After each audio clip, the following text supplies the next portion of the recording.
Kamala Harris.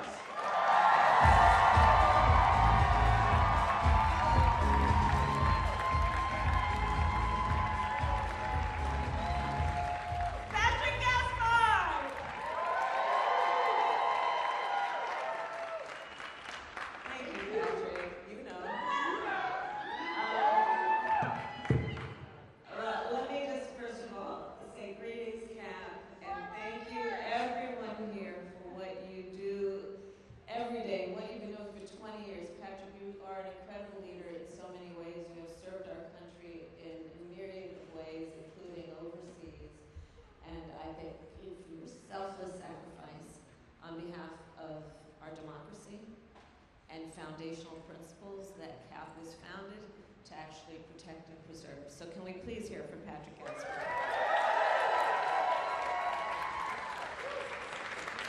All praise and thanks to John Podesta. The President and I are so thankful that yet again he stepped up to serve. Talk about somebody that has lived a life of service and sacrificed so much for the sake of our country, born out of the love of our country that I know you have, John. Thank you for everything you are.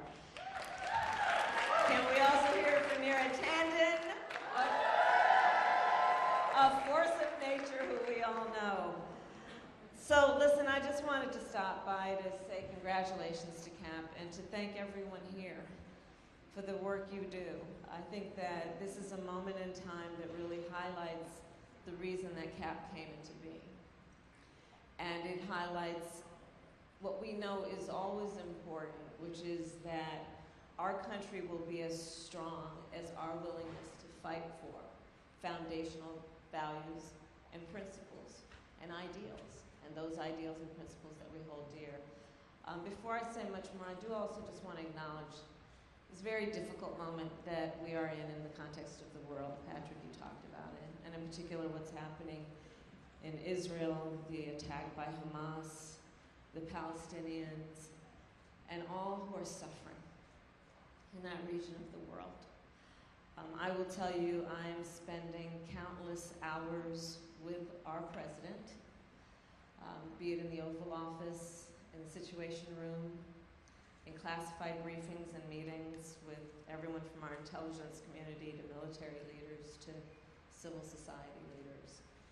And one of the things that I will just report back to all of the friends is that we are working, and our president is working tirelessly and around the clock to ensure that, one, we stand with Israel's right to defend itself, that we stand for the importance of understanding that we must prioritize humanitarian values, that the rules of war require that there be no intentional attack of civilians, that humanitarian aid be administered, that we do all that we can to ensure that there will not be an escalation, in particular, by Iran's proxies in that region of the world, and that we hold on to the responsibility that I think we uniquely have to represent the values that are about stability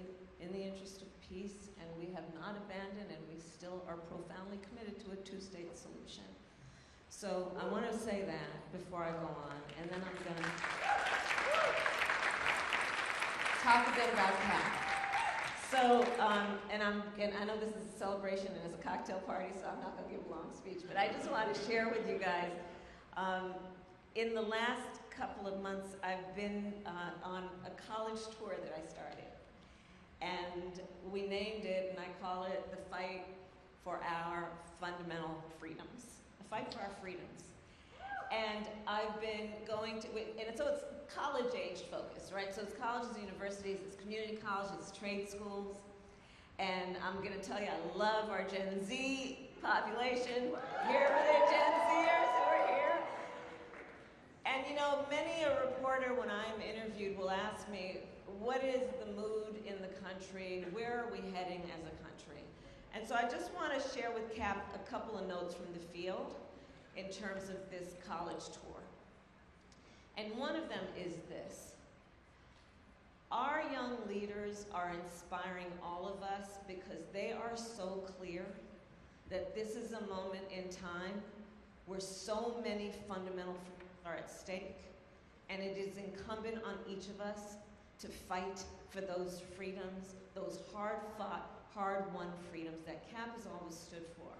I think we all here know that there is a full-on intentional attack against those freedoms, be it the freedom to vote, the freedom to love openly and with pride who you love, the freedom for a woman and for people to make decisions about their own body, the freedom to be free from hate and bigotry, the freedom to just be. All of that is at stake right now in our country. And one of the things I know about the leaders here is that we understand all of that then is connected with either the strength or potentially peril to our democracy. And so I'll end by just saying one or two things. I believe that democracy, by its nature, there's a duality. On the one hand, it has great strength in that when it is intact, the strength that it gives individuals in terms of individual rights and freedoms and liberty, and what it does to protect those rights and those freedoms. On the other hand, it is incredibly fragile. It will only be as strong as our willingness to fight for it. And so fight we will. And so my second point is this: when we fight, we win. I thank you all.